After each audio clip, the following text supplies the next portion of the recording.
At 88 years old, I have learned many things about life. I have learned that time moves faster than we think. I have learned that the strongest people often cry when nobody is watching. And I have learned that loneliness does not always come from being alone. Sometimes loneliness comes from waiting. Waiting for a phone call. Waiting for a visit. Waiting for someone you love to remember that you exist. My name doesn't matter. My story could belong to millions of mothers and fathers across America. Maybe it belongs to you too. Every morning, I wake up before sunrise. Old habits stay with you. I sit on the edge of my bed and listen to the silence. The house is quiet now, too quiet. There was a time when this home sounded completely different. Children running through the hallway, doors opening and closing, arguments over who got the bigger piece of cake. Laughter coming from every room. Back then, silence felt impossible. Today, it feels endless. I make my coffee slowly. My hands aren't as steady as they used to be. The doctor says that's normal at my age. Maybe he's right. But sometimes I wonder if my hands shake because they're tired of reaching for things that aren't there anymore. I sit near the kitchen window every morning, the same window where I once watched my children wait for the school bus. I remember their little backpacks, their messy hair, their sleepy faces. I remember waving goodbye. I never imagined that one day I would still be sitting at that same window, except now I would be the one waiting for them. The phone sits on the table beside me. Most days it doesn't ring. When it does ring, my heart still jumps. Isn't that funny? At 88 years old, after everything I've lived through, a simple phone call can still make my heart race. Because hope never really gets old. One Tuesday afternoon, the phone rang. I nearly spilled my coffee trying to answer it. The screen showed my son's name. I smiled immediately. My face lit up the way it always does. For a brief moment, I felt 20 years younger. "Hello," I answered. "Hey, Dad."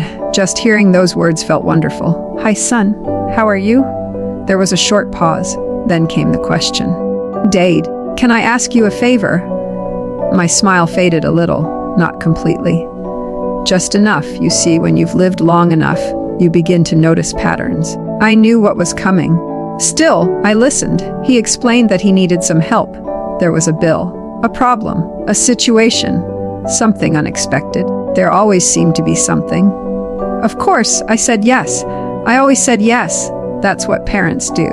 We spend our entire lives giving, even when there's not much left to give. The conversation lasted less than 5 minutes. Before hanging up, I asked about the grandchildren. He gave a quick update. Everyone was fine. Everyone was busy. Then he said he had to go. The line went silent. And just like that, the excitement was over. The house felt quiet again. I stared at the phone for a long time. Not because he asked for help. That wasn't the painful part. Parents help their children. That's natural. The painful part was realizing that if he didn't need something, he probably wouldn't have called. That thought stayed with me all afternoon, then all evening, then all week. But here's something important. I don't believe my son is a bad person. Not at all. He's hardworking. He's responsible. He's raising a family. Life pulls him in 1,000 directions every day. The truth is much more complicated. Children rarely wake up and decide to ignore their parents. Life simply becomes crowded. Work deadlines, mortgage payments, school events, doctor appointments, traffic stress, responsibilities. One day becomes 1 week becomes 1 month, and before anyone realizes it, years have passed. The problem isn't always a lack of love. Sometimes it's a lack of awareness. People become so focused on surviving their own lives that they forget who helped them build those lives in the first place. I know my children love me. I truly do. But love and attention are not always the same thing. Love can exist quietly. Attention requires action. A phone call, a visit, a simple question. How are you doing today? You'd be surprised how powerful those 5 words can be. A few days later, I visited the grocery store. An elderly woman stood beside me in line. She looked to be around my age, maybe older, maybe younger. At our age, it's hard to tell. We started talking. Older people do that sometimes. We recognize something familiar in each other. The cashier asked if she needed help carrying her groceries. The woman smiled sadly. "No," she said. "I'm used to carrying everything myself." Something about her answer struck me.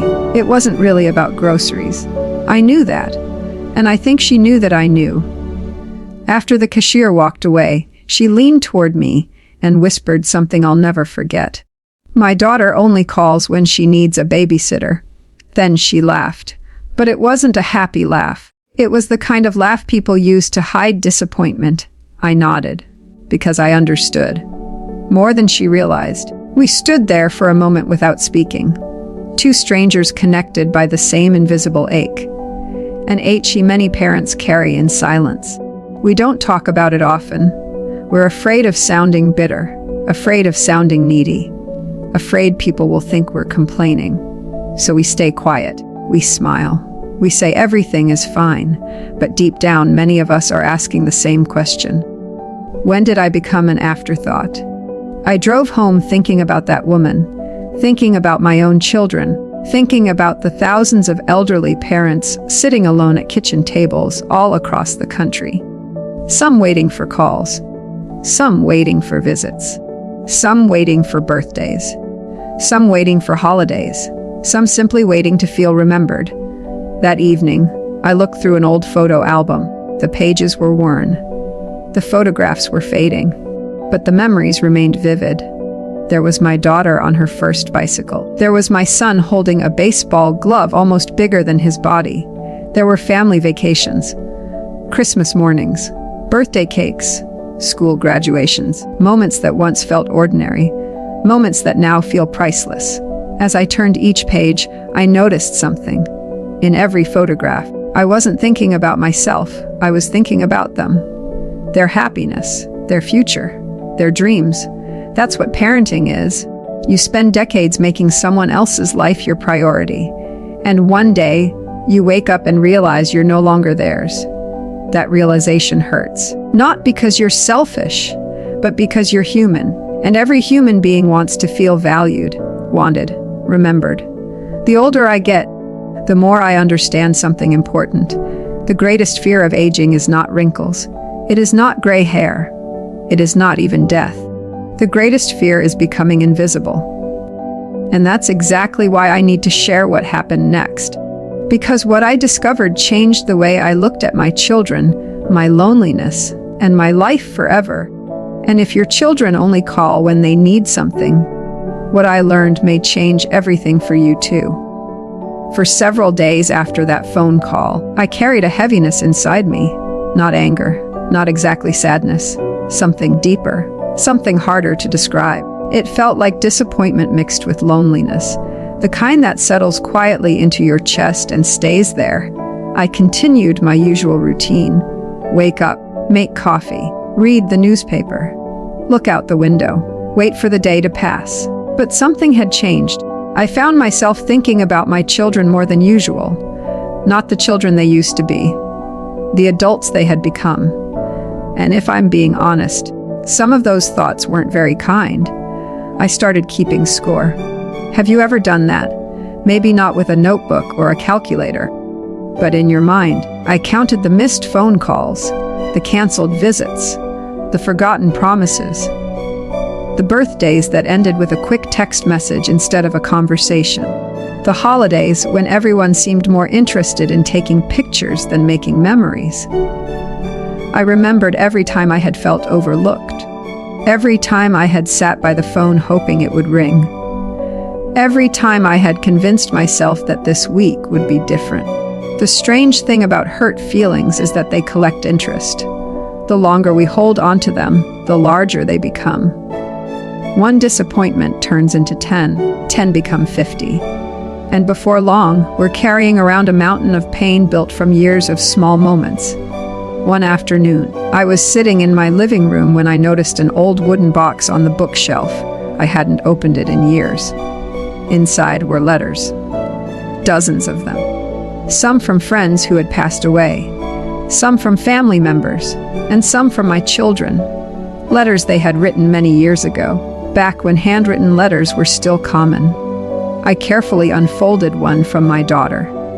The paper had yellowed with age. Her handwriting was young and uneven. She must have been about 10 years old when she wrote it. The letter wasn't long. Children rarely write long letters, but every sentence was filled with love. She thanked me for helping her with school. She told me I was the best dad in the world. She said she couldn't wait for our fishing trip that summer. At the bottom, she had drawn a little heart. I smiled. Then I felt tears forming in my eyes, not because of what she wrote, but because of what I suddenly realized. The little girl who wrote that letter was still my daughter. Life had changed her schedule. It had changed her responsibilities. It had changed her priorities. But it hadn't erased her love. Somewhere beneath the busy calendar and endless obligations was the same child who once thought I was a hero. That thought stayed with me. The next morning, I pulled out more letters. One from my son caught my attention. He had written it while away at college. The first line said, "Dad, I miss home." I read those words several times. I miss home. At 18 years old, he had missed me. He had missed our conversations. He had missed sitting at the dinner table. He had missed the life we shared. So what happened? Where did that closeness go? The answer came to me slowly. Nothing happened. At least not the way I had imagined. There wasn't a moment when my children stopped loving me. There wasn't a day when they decided I no longer mattered. Life simply moved forward. The same way it had moved forward for me decades earlier. And that realization brought back a memory I hadn't thought about in years. I was in my 40s. My own father was getting older. He lived about an hour away. Not far. Close enough that I could have visited often. But I didn't. At least not as often as I should have. I was busy, working long hours, paying bills, raising children, trying to build a future. Weeks would pass before I called him. Sometimes months. Whenever we spoke, I genuinely enjoyed the conversation. I loved my father. I respected him deeply. Yet somehow I always assumed there would be more time. More weekends, more holidays, more opportunities to visit. Then one day there weren't. The phone call came on a cold winter morning. The kind of call every family eventually receives. My father was gone. I remember standing there in silence, unable to process the words. One thought kept repeating in my mind. I should have called more. I should have visited more. I should have made more time. Those 3 sentences haunted me for years. And suddenly, sitting alone in my living room at 88 years old, I realized something uncomfortable. My children were doing exactly what I once did. Not because they didn't care.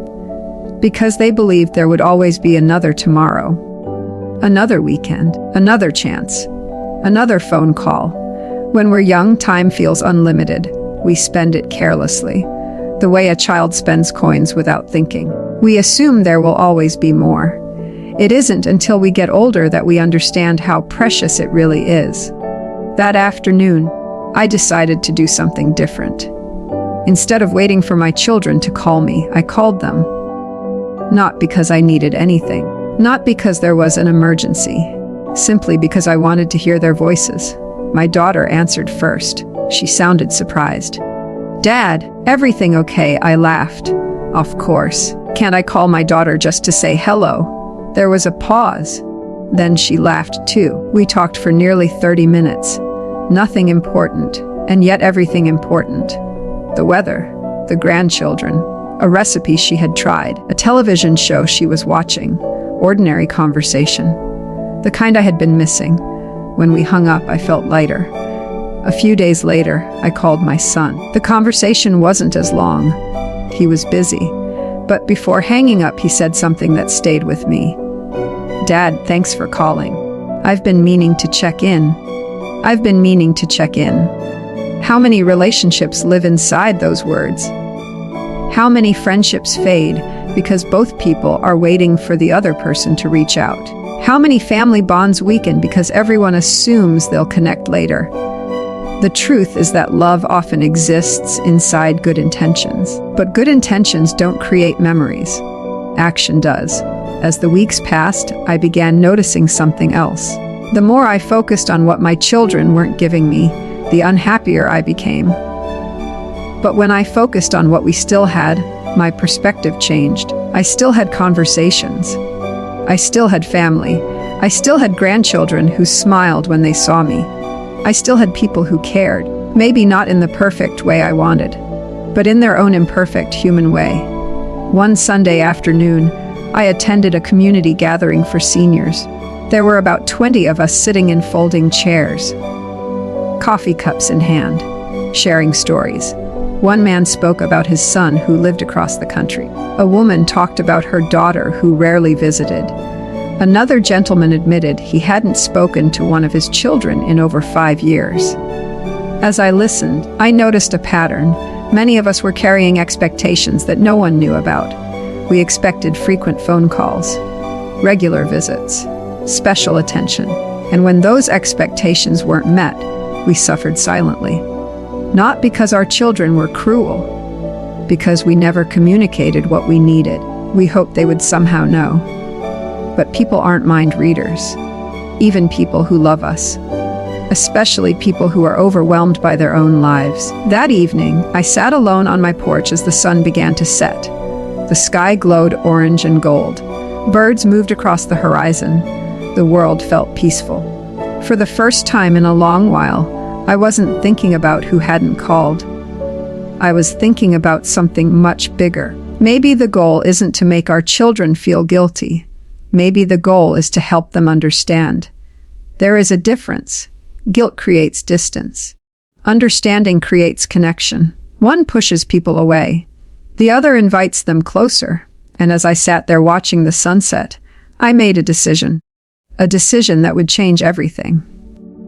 I would stop measuring my worth by how often the phone rang. I would stop waiting for proof that I mattered. I would stop living as though my happiness depended on someone else's schedule. Because the truth was finally becoming clear. My children were not responsible for giving my life meaning. That responsibility belonged to me. What happened after that decision surprised me more than anything else. Because when I stopped chasing attention, something unexpected began to happen. The relationship between my children and me started changing in ways I never saw coming. That evening on the porch marked a turning point in my life. Not a dramatic turning point. There were no fireworks, no life-changing phone call, no sudden miracle, just a quiet decision made by an old man watching the sunset. But sometimes the smallest decisions create the biggest changes. For years, I had been living as though my happiness depended on other people. A phone call could make my day. A forgotten visit could ruin my week. Without realizing it, I had handed over control of my emotions to circumstances I couldn't control. The problem wasn't my children. The problem was that I had built my sense of value around their attention. And attention is an unstable foundation. It comes and goes. People get busy. Life gets complicated. Schedules change. If our happiness depends entirely on how much attention we receive, we become vulnerable to disappointment. At 88 years old, I finally understood that. The next morning, I woke up with a different mindset. The house was still quiet. The phone was still sitting on the kitchen table. Nothing around me had changed, but something inside me had. Instead of wondering who might call, I asked myself a new question. What am I going to do with today? It sounds simple, but for me, it was revolutionary. You see, many older people slowly slip into a habit of waiting for visits, waiting for invitations, waiting for holidays, waiting for someone else to create excitement in their lives. Without realizing it, we begin living in a state of anticipation instead of participation. I didn't want that anymore, so I started small. I drove to the local park. I hadn't been there in years. The walking trail wasn't long. At my age, that was probably a good thing.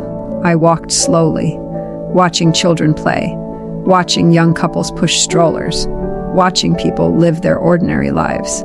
For the first time in a long while, I felt connected to the world around me. Not because someone invited me, because I showed up. That may not sound important, but it was. When we're young, we naturally engage with life. As we get older, especially after retirement, it's easy to become observers instead of participants. We watch life happen instead of joining it. I had been doing exactly that, and I was tired of it. A few days later, I visited the public library. The librarian recognized me immediately. Apparently, I was one of the few people who still appreciated printed books. She laughed when she said it. I laughed too. Before leaving, I signed up for a weekly discussion group. Part of me almost backed out. I didn't know anyone there. I felt awkward, too old, out of place. But I went anyway. The first meeting wasn't remarkable. There were about a dozen people sitting around a table, some younger, some older. We talked about books, current events, and life experiences. Nothing extraordinary happened. Yet when I returned home, I felt something I hadn't felt in a long time. Useful, connected, alive. That feeling stayed with me. Over the following weeks, I began building a life that wasn't centered around waiting for the phone to ring. I started taking morning walks. I joined a senior volunteer program. I attended community events. I even made a few new friends. Imagine that, making new friends at 88 years old. If someone had told me that was possible a year earlier, I would have laughed. But life still has surprises, no matter how old we become. One of those friends was a man named Frank. Frank was 91, 3 years older than me, sharp as a tack, funny, blunt, and completely unafraid to speak his mind. One afternoon, we sat together drinking coffee after a volunteer event. Eventually, the conversation turned toward family. It always seems to. Frank listened as I shared some of my feelings about my children. When I finished, he nodded thoughtfully. Then he said something I'll never forget. Your children should be part of your life, not the center of it. I stared at him. At first, I didn't know how to respond. Because deep down, I knew he was right. For decades, my children had been the center of my world. That's what parents do. We organize our lives around them. Their needs come first. Their dreams become our dreams. Their struggles become our struggles. But children are supposed to grow up. They're supposed to build lives of their own. The problem comes when parents never adjust to that reality. Some of us continue expecting adult children to fill the emotional role they filled when they were young. And when they can't, we feel abandoned. Frank took a sip of coffee. Then he added another observation.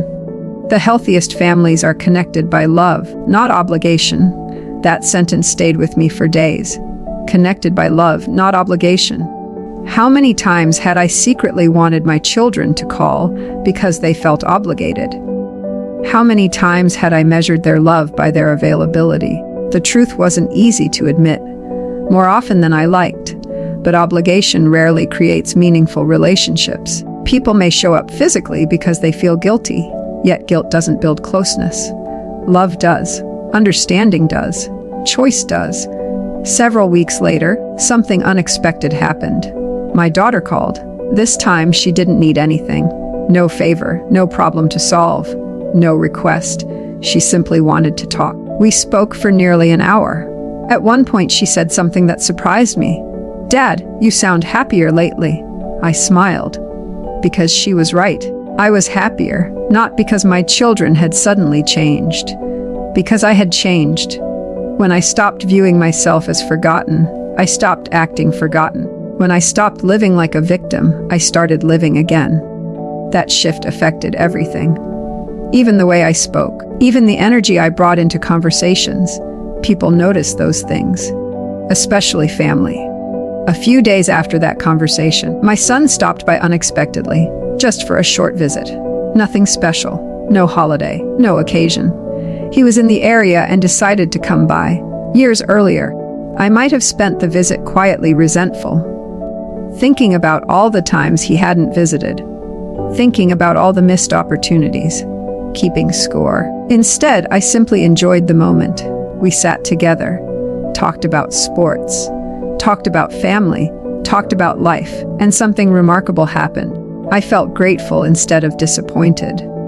Grateful for what was present instead of focused on what was absent. That perspective changed everything. As human beings, we often believe our suffering comes from circumstances. Sometimes it does. But often it comes from the story we're telling ourselves about those circumstances. For years, my story had been, my children don't care enough. Now my story was different. My children love me, but they are living lives that are full, complicated, and demanding. The one story created bitterness. The other created peace. Neither changed reality, but they completely changed my experience of reality. One afternoon, while sorting through old photographs again, I found a picture that stopped me in my tracks. It showed me holding my son when he was only a few months old. I looked young, strong, certain. The baby in my arms looked completely dependent on me. At that moment, I realized something profound. Parenthood is a series of letting go.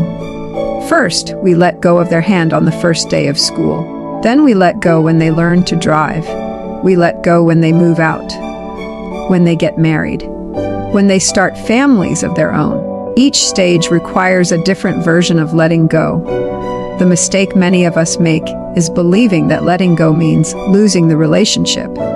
It doesn't. It simply means allowing the relationship to evolve. Children become adults. Parents become elders. The connection changes. But it doesn't disappear.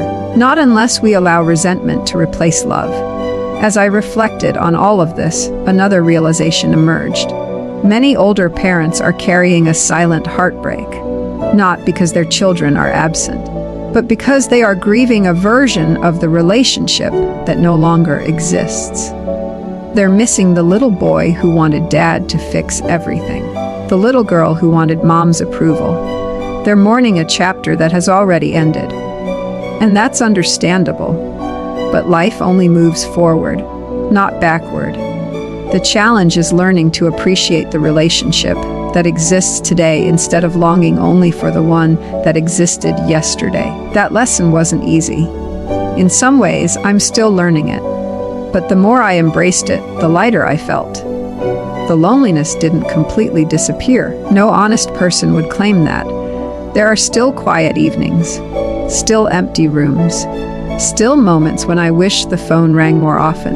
But those moments no longer define my life, because I had finally discovered something powerful. My value does not decrease because someone is busy. My worth is not measured by the number of phone calls I receive. And my life is far too precious to spend waiting for validation from anyone. By the time I reached my 88th birthday, life looked very different than I once imagined. When I was younger, I thought old age would be simple. I believed that after decades of hard work, life would slow down in a comfortable way.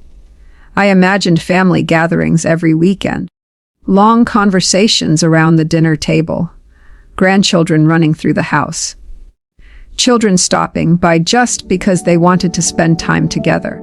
Some of those things happened. Many of them didn't. Life rarely follows the script we create in our minds. And perhaps that's one of the hardest lessons to accept, not because reality is always bad, but because reality is often different. One Saturday afternoon, my grandson Ethan came to visit. He was 17 years old, tall, energetic, always moving. The kind of young man who seemed to have an entire future waiting for him. He arrived carrying his phone in one hand and a backpack in the other. At first, I noticed something that annoyed me.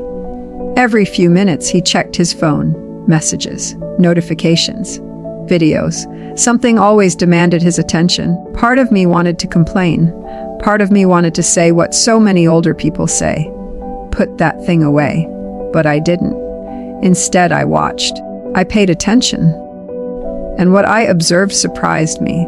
The world Ethan lived in was completely different from the one I had grown up in. His life moved at a speed I could barely comprehend. School assignments, sports practice, college applications, friends, social media, constant communication, constant information, constant noise. For him, being busy wasn't an exception. It was normal. That realization led me to an uncomfortable thought. Maybe my children weren't ignoring me. Maybe they were drowning in a world that never stopped demanding their attention. When I was raising my family, there were interruptions. But there were also pauses, quiet moments, time to think, time to breathe. Today, many people carry their responsibilities everywhere they go. Work follows them home. Emails arrive at midnight. Messages appear every minute. The line between personal life and professional life has almost disappeared. No wonder people feel exhausted. No wonder they struggle to stay connected. That afternoon, Ethan and I sat together on the porch. For a while, neither of us said much. Then he suddenly asked a question. "Grandpa, were you ever scared of getting old?" I laughed softly. Of all the questions I expected, that wasn't one of them. I thought about my answer carefully. Then I said no. Not old age itself. He looked curious. "What were you scared of?" I stared out toward the yard before answering. "I think I was scared of being forgotten." The words surprised even me, because they were completely honest. For years, that had been my deepest fear.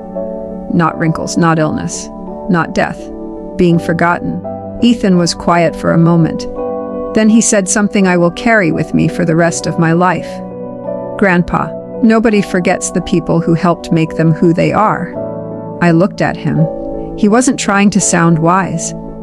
He wasn't giving a speech. He simply stated what he believed. And somehow, hearing those words from a 17-year-old affected me more than hearing them from anyone else, because they reminded me of something I had overlooked. Love doesn't always announce itself. Sometimes it exists quietly beneath the surface. Sometimes it shows up in ways we fail to recognize. We assume that love must look exactly the way we want it to look. A phone call every week, a visit every Sunday, a birthday celebration, a holiday gathering. And when love arrives in a different form, we miss it. We conclude it isn't there. But maybe that's not true. That evening, after Ethan left, I found myself thinking about all the ways my family still showed love. My daughter regularly checked on my medications. My son handled repairs whenever something broke. My grandchildren remembered my birthday every year. Family members invited me to celebrations. They asked for advice. They shared important moments. Was it perfect? No, but perfection has never existed in any family. Not yours, not mine, not anyone's. The following week, something happened that changed my perspective even further. I received a call from my daughter. Her voice sounded emotional. At first, I worried something was wrong, but then she explained. She had been organizing old family photographs. While doing so, she found pictures of vacations, birthdays, and holidays from decades earlier. As she looked through them, she became overwhelmed with memories. Then she said something that brought tears to my eyes. "Dad, I don't think I've ever properly thanked you." For a moment, neither of us spoke. She continued. "You and Mom gave us so much. At the time, I didn't fully understand it. I was too young. But now that I'm raising children myself, I see it. I felt a lump form in my throat. Because every parent understands that feeling. Most sacrifices happen quietly. We don't expect applause. We don't expect recognition. We simply do what needs to be done." But hearing those words meant more than she could possibly know. Then she added something else. "I know I don't call as often as I should." There it was, the sentence I had secretly wanted to hear for years. Yet, surprisingly, it no longer mattered the way I thought it would. Months earlier, I would have treated that admission as proof. Proof that I had been right. Proof that she had neglected the relationship. But now I heard something different. I heard a daughter carrying her own guilt. A daughter who loved her father. A daughter trying to balance 1,000 responsibilities. A daughter doing the best she could. And suddenly, I didn't want her to feel guilty. I wanted her to feel loved. So I said something simple. "Honey, I know." She was quiet. Then I continued. "I know you love me. That's enough." Those words seemed to relieve something inside her. And in truth, they relieved something inside me too. Because forgiveness doesn't just free the other person, it frees us. Holding on to resentment is like carrying a heavy suitcase everywhere you go. Eventually, it exhausts you. The moment you put it down, life becomes lighter. Over the next several months, I noticed subtle changes in my family relationships. Not because I demanded more attention, not because I complained, not because I made anyone feel guilty. The changes happened because I approached my family differently. I became easier to talk to, more appreciative, less focused on what was missing, more focused on what was present, and people naturally moved closer. That's an important truth many of us learn too late. People are drawn toward peace. They are drawn toward acceptance. They are drawn toward relationships that feel safe. When every conversation revolves around disappointment, people often pull away. When conversations are filled with warmth and understanding, people tend to lean in. One evening, sitting alone in my favorite chair, I reflected on everything that had happened over the past year. The loneliness, the hurt, the realization, the growth, and I began to understand something profound. The real issue had never been the phone calls. The phone calls were only a symbol. What I truly wanted was reassurance. Reassurance that I mattered. Reassurance that my life had significance. Reassurance that I would not be forgotten. But significance cannot come solely from other people. It has to come from within. It has to come from knowing that your life made a difference. And when I looked back over 88 years, I realized something important. I had made a difference. Not because I was famous, not because I was wealthy, not because I achieved extraordinary things. I made a difference because I loved people. I raised children. I supported a family. I helped friends. I contributed where I could. That is a meaningful life, a deeply meaningful life. And once I truly accepted that, a peace settled over me that I had been searching for far too long. But the most important lesson was still waiting for me, and it arrived on an ordinary day through an unexpected conversation that would forever change how I understood love, family, and what it means to grow old. A few months after my 88th birthday, I received a phone call that I will never forget. It wasn't dramatic. There was no emergency, no shocking news, no life-changing announcement. In fact, if someone else had listened to the conversation, they probably would have thought it was completely ordinary. But for me, it became one of the most meaningful moments of my life. The call came on a Thursday evening. I had just finished dinner. The dishes were still in the sink. The television was on in the background, though I wasn't really watching it. Then the phone rang. I glanced at the screen. It was my son. I smiled. Not because I expected anything special, but because I had learned to appreciate every connection, no matter how small. I answered, "Hello, son." His voice sounded tired, the kind of tired that comes from carrying too many responsibilities for too long. We talked for a few minutes about ordinary things, work, family, the weather, nothing unusual. Then there was a pause, a long pause. Finally, he spoke. "Dad, can I ask you something?" "Of course." Another pause. Then he said something I never expected to hear. "When you were raising us, did you ever feel like you didn't know what you were doing?" I laughed. A real laugh. The kind that comes from deep inside. Every single day, he laughed too. Then he became quiet, and for the next 30 minutes, my son shared things he had apparently been carrying for a long time. The pressure he felt, the worries he never talked about, the fear of making mistakes with his own children, the stress of trying to provide for his family, the constant feeling that he wasn't doing enough.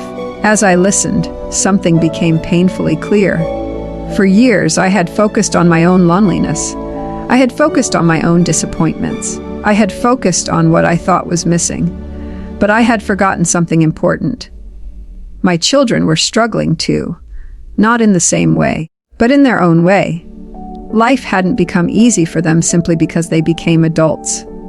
In many ways, it had become harder. They were carrying responsibilities I no longer carried, making decisions I no longer had to make, facing pressures I didn't fully see. And suddenly, I realized something. The reason my children often called when they needed something wasn't because they only valued me when I was useful. It was because, deep down, they still saw me as someone they could turn to, someone they trusted, someone who made them feel safe, someone who had been there their entire lives. For years, I had interpreted those calls as evidence that I wasn't important unless I could help. Now I saw them differently. Those calls were actually evidence of trust, evidence of connection, evidence that, even after all these years, they still believed I mattered. That realization changed everything. A few weeks later, my granddaughter came to visit. She was home from college, young, bright, full of dreams. We sat together in the living room looking through old family photographs. At one point, she picked up a picture of me and my late wife. The photograph was more than 50 years old. We looked so young, so hopeful, so certain that life would unfold exactly as we planned. My granddaughter stared at the picture for a moment. Then she smiled. "You know, Grandpa, none of us would be here without you." The room became very quiet. Because sometimes the simplest statements carry the greatest truth. None of us would be here without you, not just physically, emotionally, spiritually, financially, the values, the lessons, the sacrifices, the example. Families are built one day at a time, one sacrifice at a time, one act of love at a time. Most of those acts go unnoticed when they're happening, but that doesn't mean they don't matter. In fact, they matter more than almost anything else.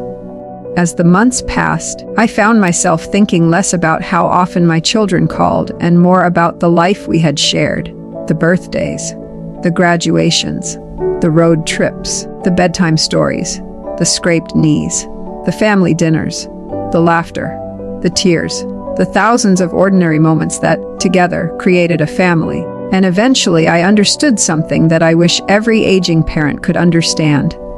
Love changes its appearance over time. When children are young, love looks like dependence. They need you for everything. When they become teenagers, love often looks like resistance.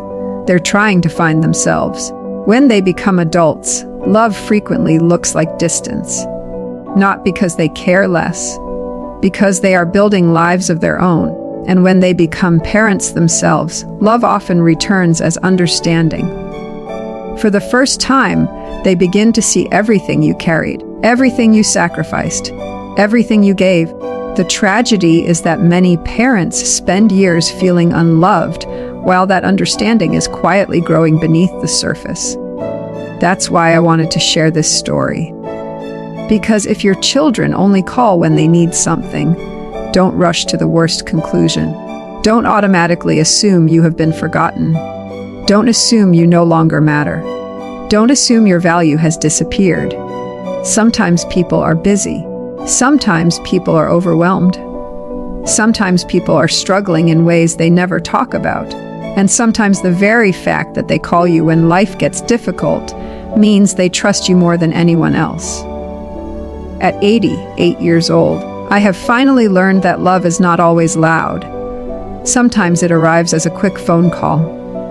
Sometimes it arrives as a text message. Sometimes it arrives as a grandchild asking for advice. Sometimes it arrives as a son needing help. Sometimes it arrives disguised as a simple request. The challenge is learning to recognize it. Not every family relationship will be perfect. Some wounds are real. Some situations are painful. Some children truly become distant. I know that. Life is complicated. But before you decide that you are unloved, take a moment to look deeper. Look beneath the missed calls. Look beneath the busy schedules. Look beneath the distractions. You may discover that love is still there, quietly waiting to be recognized. And if there is one final lesson I would like to leave behind, it is this: never allow someone else's schedule to determine your worth. You were valuable before the phone rang. You remain valuable when it stays silent. Your life matters because of who you are, not because of how often someone contacts you. You are more than a parent waiting for a call, more than a grandparent waiting for a visit, more than a name in someone's contact list. You are a person who has lived, loved, sacrificed, endured, and contributed to the lives of others in ways that can never be fully measured.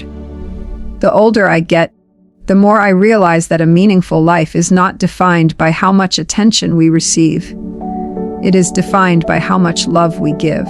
And if you've spent your life loving your family, supporting them, and helping them become who they are today, then your life has already been a success. One day the phone will stop ringing for all of us. One day our chairs will sit empty. One day our stories will become memories. But the love we gave will continue moving through the people we leave behind, in their choices, in their values, in their kindness, in their children. That is how we remain. That is how we are remembered. And that is why, if your children only call when they need something, don't ignore this. The call may not be proof that you are being used. It may be proof that, after all these years, you are still the person they trust when life becomes difficult. And sometimes, that is one of the greatest honors a parent can receive. Thank you for listening. And if this story touched your heart, remember to cherish the people you love while you still can. Because time moves quickly, but love, when it is genuine, leaves footprints that last forever.